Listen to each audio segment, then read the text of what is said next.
ብዙ ስፖርተኞች ወይም ደግሞ አትሌቶች በብዛት ደግሞ እግር ኳስ ተጫዋቾች የሚጎዱበትን ግሮይን ፔን ወይም ደግሞ የብሽሽት ህመም በዚህ ቪዲዮ በደንብ አጠቃለን ለማየት እንሞክራለን። ግሮይን ፔን ወይም ደግሞ የብሽሽት ጉዳት የሚባለው ከሆዳችን የታችኛው ክፍል እስከ ታፋችን መሃል ድረስ የሚሰማን ህመም ግሮይን ፔን ተብሎ ይጠራል። ግሮይን ፔን በጣም ብዙ አይነት ሲሆኑ እነዚህንም ዶሃ ክላሲፊኬሽን ተብሎ በተጠቀለለው ዱባይ ላይ በተካሄደው ስብሰባ ላይ ለሶስት ከፋፍለዋቸው አስቀምጠዋቸዋል። ከነዛም ስር ዛሬ የምናየው አንደኛው ክፍል ላይ ያሉትን ሲሆን እሱም ኤምኤስኬ ክላሲፊኬሽን ተብሎ የሚጠሩት ወይም ደግሞ ጡንቻ አጥንትና መገጣጠሚያ ላይ የሚሰሙ ጉዳቶች ሲሆኑ እነሱን ለአራት ከፍለው የዘረዘሯቸው እናያለን። ከነሱ በተጨማሪ ሁለት አሉ፣ ሂፕ ሪሌትድ እና ነን መስኩላር ወይም ደግሞ አዘርስ ሌሎች ብለው የሚጠቅሷቸው አሉ። እነሱን ምናልባት ወደ ቀጣይ ቪዲዮዎች ላይ ልናስቀምጥ እንችላለን። የመጀመሪያዎቹን ብቻ ዛሬ ነው። ዶሃ ክላሲፊኬሽን የሚባለው ዱባይ ላይ በ2014 ዓ.ም በ24 ፕሮፌሽናሎች የተዘጋጀ ስብሰባ ሲሆን በዚህ ስብሰባ ላይ ብዙ ፕሮፌሽናሎች ተሳትፈዋል። ፊዚዮቴራፒስቶች ተሳትፈዋል፣ ፊዚሺያኖች ተሳትፈዋል፣ ሌሎች ጤና ላይ የሚሰሩ ባለሙያዎች ተሳትፈዋል ማለት ነው። በጣም ከተለያዩ ሀገራቶች ነበር የተሰባሰቡት እና ቅድም እንዳልኳችሁ ለሶስት ከፍለዋቸዋልና የመጀመሪያውን ክላሲፊኬሽን ኤምኤስኬ ኮንዲሽን ብለው ያስቀመጡትን አራት ኮንዲሽኖች አሉ። ከነሱም ውስጥ የመጀመሪያው አዳክተር ሪሌትድ ኢንጁሪ ይባላል። ይሄ የውስጠኛው የታፋችን ክፍል ላይ የሚሰማ ሲሆን ሁለተኛው ደግሞ ኢሊፕሳስ መስል ሪሌተድ ተብሎ ይጠራል። ይሄ ደግሞ የፊት ለፊተኛው የታፋችን ክፍል ላይ የሚሰማ ነው። ብዙውን ጊዜ እግራችንን ወደ ላይ ከፍ ለማድረግ ወይም ደግሞ ታፋችንን ከፍ ለማድረግ የሚጠቅመን ጡንቻ ሲጎዳ የሚሰማ ህመም ሲሆን ሶስተኛው ደግሞ ኢንጉዊናል የሚባለው ሲሆን ይሄ ደግሞ የታችኛው የሆዳችን ክፍል ላይ ብዙ ጊዜ ህመሙ ከተሰማን ስናስነጥስ ስናስል የሚሰማ ስሜት ነው። አራተኛው ደግሞ ፑቢስ ሪሌተርስ ተብሎ ይጠራል። ዳሌያችን ሁለት ቦታዎች አሉትና እነሱ መጥተው የሚገናኙበት ቦታ ላይ የሚሰማ ማለትም ከመራቢያ አካል በላይ ከፍ ብሎ ያለ ቦታ ላይ ህመም ሲሰማን ማለት ነው።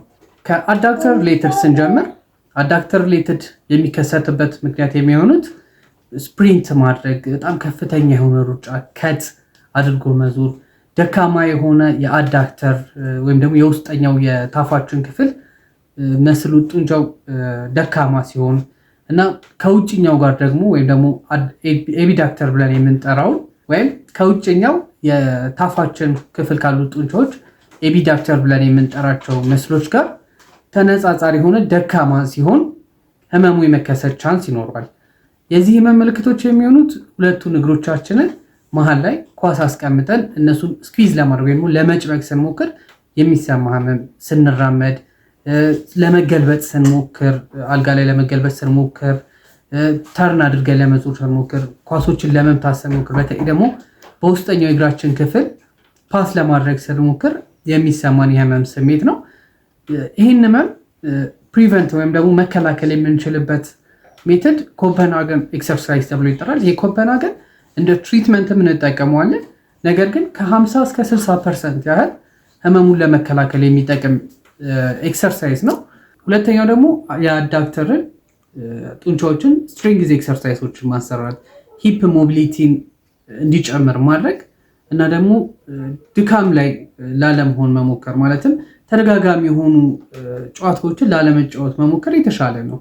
ምክንያቱም ብዙውን ጊዜ የአዳክተር ጡንቻና የሃምስትሪንግ ጡንቻዎች የሚጎዱበት ምክንያት በጣም ለብዙ ጊዜ እንጫወታለንና ማለትም አሁን ለምሳሌ በሳምንት 3 ጨዋታዎች ወይ ደግሞ በሳምንት 2 ጨዋታዎች 90 ደቂቃ መጫወት እረፍት አንሰጠውም ለጡንቻችን። ደካማ የሆነ ጡንቻ በዛ ላይ እረፍት ማንሰጠው ከሆነ ሞር ፕሮን ይሆናል ማለት ነው። ለጉዳት ተጋላጭ የመሆን ቻንሱ ይጨምራል ማለት ነው።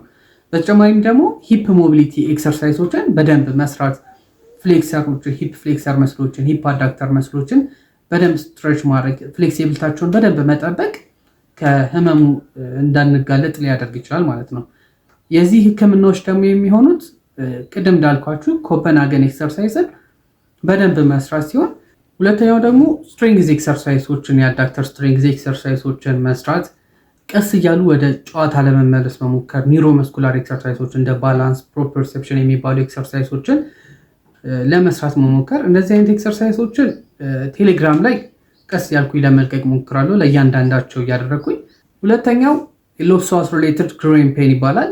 ይሄ ሂፕ ፍሌክሰርን ወይም ደግሞ ታፋችንን ወደ ላይ ከፍ ለማድረግ የሚጠቅም የጡንቻ ክፍል ሲሆን ይሄ ጡንቻ ሄዶ የሚሰካበት አጥንት ላይ እዛ ላይ ፔን የመፈጠር ቻንስ ወይም ደግሞ ከሱ ስር የሚገኝ አጥንቱና እሱን እንትን እንዳይኖራቸው ከሽን እንዲሆን ወይም ደግሞ ፍሪክሽናቸው እንዲቀንስ መፋፈጋቸው እንዲቀንስ የሚያደርግ በርሳ የሚባለው ነገር ሲቆስል ወይም ደግሞ ሲቆጣ የሚሰማ ስሜት ሲሆን ይሄ በጣም ኮዝ የሚሆኑ ብዙ ጊዜ ሯጮች ላይ ኳስ ተጫዋቾች ላይ የሚከሰት ሲሆን ምክንያቱም ፍሌክሽን የሆነውን ኤክሰርሳይዝ በተደጋጋሚ የማድረግ ቻንስ አላቸው።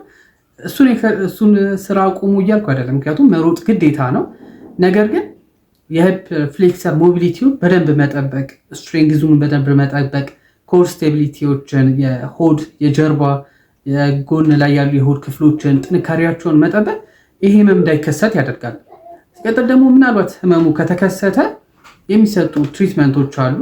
እነሱን ከፊዚዮቴራፒ ጋር በደንብ እየተነጋገራችሁ ብታደርጉት የተሻለ ነው፣ በራሳችሁ ከምታደርጉት ማለት ነው። ነገር ግን ማይነር የሆነ ነገር ከሆነ ፍሌክሰር ስትሬንግዝ ኤክሰርሳይሶችን መስራት፣ ሞቢሊቲውን ወይም ደግሞ ስትሬቺንግ ኤክሰርሳይሶችን መስራት ፔኑ ሪሊፍ እንዲያደርግ ይችላል። በተጨማሪ ሙቀትና ወይም ደግሞ መጀመሪያ አካባቢ ላይ ከሆነ በረዶን ብትጠቀሙ በጣም ጥሩ ነው ማለት ነው። ሶስተኛ የሚሆነው ደግሞ ኢንግዊናል ሪሌትድ ግሬን ፔን ይባላል። ይሄ ከሆዳችን የታችኛው ክፍል ጋር የሚሰማን ስሜት ነው። ብዙ ጊዜ አዳክተር ጋር አንድ ላይ መከሰት ቻንስ አላቸው። አዳክተር ሪሌትድ ብለን መጀመሪያ ላይ የገለጽ ነው ማለት ነው። ከእሱ ጋር የመገኘት ቻንስ አለው። የሚሰማን ስሜት ከተከሻችን ብድግ ለማለት ስንሞክር ማለትም ሲታፕ ለመስራት ስንሞክር፣ ካፍ ስናደርግ ወይ ደግሞ ስናስል፣ ስናስነጥስ፣ ሽንት ቤት ላይ ስንቀመጥ ምናምን ነገር የመሰማት ቻንስ አለው ማለት ነው። ይሄኛውን ህመም የምንከላከልባቸው መንገዶች የሚሆኑት ኮር ስቴቢሊቲ፣ በዋናኝነት ኮር ስቴቢሊቲ ወይም ደግሞ ሆድ ላይ ከጀርባ ያሉ ጡንቻዎችን፣ ዳሌ ላይ ያሉ ጡንቻዎችን ወይም ደግሞ ሂፕ ኤክስቴንሰር ተብሎ የሚጠሩትን ጡንቻዎችን ማጠንከር በጣም ጠቃሚ ነው የሚሆነው ማለት ነው። አራተኛው ደግሞ ፑቢስ ሪሌትድ ግሮይን ፔን ይባላል። ፑቢስ ሪሌትድ ግሮይን ፔን የሚባለው ሁለት የዳሌዎቻችን ሰፋፊ የሆኑ አጥንቶች መተው የሚጋጠሙበት ቦታ ላይ ቁስለት ሲኖር ወይ ደግሞ እንቅስቃሴው ከፍተኛ ሲኖር የሚገጥመን ህመም ሲሆን የዚህ ህመም ምክንያቶች የሚሆኑ ተደጋጋሚ የሆነ የዚህኛው እንቅስቃሴ መኖር፣ ለምሳሌ አሁን ሩጫ በምናደርግበት ሰዓት፣ ጃምፒንግ በምንሰራበት ሰዓት ይሄኛው የሚጋጠሙበት ቦታ ላይ ተደጋጋሚ የሆነ እንቅስቃሴ ይኖራል ማለት ነው። በዛ ምክንያት መፋተጎች ይኖራሉ። ይሄ ህመም የመከሰት ቻንስ አለ። የዚህ ህመም ምልክቶች የሚሆኑት ከመራቢያ አካላችን በላይ በኩል ያለ ከፍተኛ የሆነ ስሜት፣ በተለይ ደግሞ በምንገላበጥበት ሰዓት፣ በምንሮጥበት ሰዓት፣ ወክ በምናደርግበት ሰዓት የሚሰማ ህመም ሊሆን ይችላል ማለት ነው። እንደዚህ አይነት ህመሞች እንዲከሰቱ የሚያደርጉበት ዋነኛው ምክንያት ኮር ስቴቢሊቲ አለመኖር ነው። ቅድም እንዳልኳችሁ ከ2 እስከ 4 ያሉት የግሮይን ፔኖች ኮር ስቴቢሊቲን በማጣት ምክንያት የሚከሰቱ ህመሞች ስለሆኑ ኮር ስቴቢሊቲ ላይ ፎከስ አድርጋችሁ ብትሰሩ እንደዚህ አይነት ህመሞች እንዳይከሰት ያደርጋል ማለት ነው። ነገር ግን እንደዚህ አይነት ህመሞች ከተከሰቱ የፊዚዮቴራፒ ህክምና ብታደርጉበት ይመከራል። ብዙውን ጊዜ ግሮይን ፔን ካጋጠመን በኋላ ለምን ያህል ጊዜ ይቆያል የሚለው ነው አሳሳቢ የሚሆነው። ምክንያቱም ቶሎ አገግመን ወደ ጨዋታ መመለስ እንፈልጋለን። ግሮይን ፔን በባህሪው ትንሽ ጊዜ የሚፈልግ ህመም ነውና ቢያንስ ከ6 እስከ 12 ሳምንት የመቆየት ቻንስ አለው። አንዳንዴ ግን ክሮኒክ ከሆነና ህመም ላይ ያላችሁ ለብዙ ጊዜ ከተጫወታችሁ ለወራቶች ከሜዳ ልትርቁ ትችላላችሁ። ወደ ሜዳ መመለስን የምትፈልጉ ከሆነ ቶሎ ህክምና ብታደርጉበት የተሻለ ነው። ነገር ግን በፍጥነት ደግሞ የመመለስን ዝንባሌ አለ እና ብዙ ተጫዋቾች ላይ እንደዚህ አይነት ዝንባሌ ስላለ ይህን እንደዚህ አይነት ነገሮችን ማድረግ የባሰ ጉዳት እንዲከሰት ያደርጋልና ሪተርን ቱ ስፖርት ክራይቴሪያ የሚባላል። እንደዚህ አይነት ነገሮችን ከፊዚዮቴራፒያችሁ ጋር በደንብ ተማክራችሁ ብትገቡ፣ ምክንያቱም እንደዚህ አይነት ክራይቴሪያዎች ተደጋጋሚ የሆኑ ህመሞችን እንዳይከሰቱ ስለሚያደርጉ ማለት ነው። ግን ለምንድን ነው ግሮይን ፔን፣ ኤሲኤል እና የመሳሰሉት ነገሮች አሁን ላይ በጣም እየበዙ የመጡት? እስኪ ስለ ግሮይን ፔን ለምንድን ነው እየበዛ የመጣው ነው የሚለውን ስናይ የመጀመሪያው ነገር የሚሆነው በጣም ከፍተኛ የሆነ ጫና ያላቸው ኤክሰርሳይሶች ወይም ደግሞ ስፖርቶች እየበዙ ነው የመጡት። ከት ማድረግ ስፕሪንቶች ምናምን ነገር በጣም እየበዙ ነው የመጡት እና በዚህ ምክንያት ለጉዳት አንደኛ ተገላጭ ያደርጓል ማለት ነው። ሁለተኛው ደግሞ ፕሮፌሽኑ ቶሎ የማግኘት ቻንስ፣ ለምሳሌ ወጣት እግር ኳስ ተጫዋቾች የመፈጠር ቻንስ ከ13 ዓመት በታች ጀምሮ እያደጉ ነው የሚመጡት ማለት ነው። ስለዚህ ቀድሞ እግር ኳስ ላይ ብቻ ስፔሲፊክ ይሆናሉ ወይም ደግሞ ይወሰናሉ።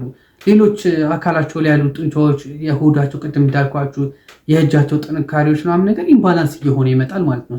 ሶስተኛው ደግሞ አርቲፊሻል ሳር ሜዳዎች፣ እነዚህ ላይ ቀጣይ ቪዲዮ ላይ በደንብ እመጣበታለሁ። አርቲፊሻል እንዴት ለግሬን ለኤሲኤል ጉዳቶች ሊያጋለጥ እንደሚችል ማለት ነው። አራተኛው ደግሞ በጣም ብዙ የሆኑ ትሬኒንጎችን ማድረግ እና በጣም ብዙ የሆኑ ማቾች ወይም ደግሞ ጨዋታዎችን መጫወት ለዚህ ጉዳት የማጋለጥ ቻንስ አለው ማለት ነው። አምስተኛው ደግሞ ዊክ የሆነ አዳክተር፣ በጣም ዊክ የሆነ አዳክተር ነው ያለው። ቢያንስ 90% ኦፍ አብዳክተር የሚባለውን ጡንቻ እንትን ማድረግ አለበት፣ ተመጣጣኝ መሆን አለበት ማለት ነው።